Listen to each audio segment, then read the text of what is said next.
So ನಿಮಗಳಿಗೋಸ್ಕರ ಈ ಕಣಿವೆ ಬಸವಣ್ಣನ ರಹಸ್ಯವನ್ನ ಹೇಳ್ತಿದ್ದೇನೆ. ಈ ಕಣಿವೆ ಬಸವೇಶ್ವರ ಸ್ವಾಮಿ ದೇವಸ್ಥಾನದಲ್ಲಿರೋ ಅತ್ಯಂತ ದೊಡ್ಡ ಪವಾಡ ಅಂದ್ರೆ ಇಲ್ಲಿರೋ ನಂದಿ ವಿಗ್ರಹ. ಹಿರಿಯರು ಮತ್ತು ಸ್ಥಳೀಯರು ಹೇಳೋ ಪ್ರಕಾರ ಈ ವಿಗ್ರಹ ವರ್ಷದಿಂದ ವರ್ಷಕ್ಕೆ ತನ್ನ ಗಾತ್ರವನ್ನು ಹೆಚ್ಚಿಸಿಕೊಳ್ಳುತ್ತಾ ಬೆಳೆಯುತ್ತಿದೆ. ಅದಕ್ಕೆ ಈ ನಂದಿಗೆ ಬೆಳೆಯುವ ಬಸವಣ್ಣ ಅಂತಾನೂ ಕರೆಯುತ್ತಾರೆ.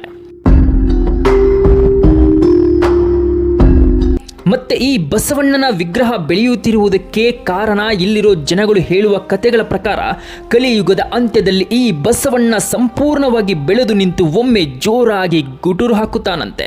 ಅದೇ ಸಮಯದಲ್ಲಿ ಇಲ್ಲಿರೋ ಕಲ್ಲಿನ ಕೋಳಿ ರೆಕ್ಕೆ ಬಡಿದು ಕೂಗುತ್ತದಂತೆ. ಅಂದು ಇಡೀ ಪ್ರಪಂಚ ಪ್ರಳಯವಾಗಿ ಕಲಿಯುಗ ಅಂತ್ಯವಾಗುತ್ತೆ ಅನ್ನೋ ನಂಬಿಕೆ ಇಲ್ಲಿದೆ. ಹಬ್ಬಬ್ಬ, ಕೇಳೋಕೆ ಒಂಥರ ಮೈ ಜುಮ್ ಅನ್ಸುತ್ತೆ ಅಲ್ವಾ? ಆದರೆ ಈ ವಿಚಾರ, ಈ ಕಥೆ ಕೇಳಿದ ಕೆಲವು ಜನರು ಇಲ್ಲಿದ್ದ ಕೋಳಿ ವಿಗ್ರಹವನ್ನು ಕದ್ದು ಹೋಗಿದ್ದಾರೆ. ಈಗ ಕೋಳಿ ವಿಗ್ರಹ ನೋಡಲು ಸಿಗುವುದಿಲ್ಲ ಇಲ್ಲಿ.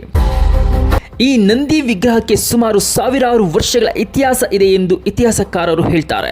ಕಣಿವೆ ಬಸವೇಶ್ವರ ಸ್ವಾಮಿ ದೇವಸ್ಥಾನವು ಕರ್ನಾಟಕದ ಚಿಕ್ಕಬಳ್ಳಾಪುರ ತಾಲೂಕಿನ ಸುಲ್ತಾನ್ಪೇಟೆ ಗ್ರಾಮದ ನಂದಿ ಬೆಟ್ಟದ ತಪ್ಪಲಿನ ಮಧ್ಯೆ ಹಚ್ಚ ಹಸಿರಿನ ಬೆಟ್ಟಗಳ ನಡುವೆ ಈ ದೇವಸ್ಥಾನ ಇರೋದ್ರಿಂದ ಇಲ್ಲಿಗೆ ಬಂದರೆ ಸಿಗೋ ಪ್ರಶಾಂತತೆ ಮತ್ತು ನೆಮ್ಮದಿ ನಿಜಕ್ಕೂ ಅದ್ಭುತ.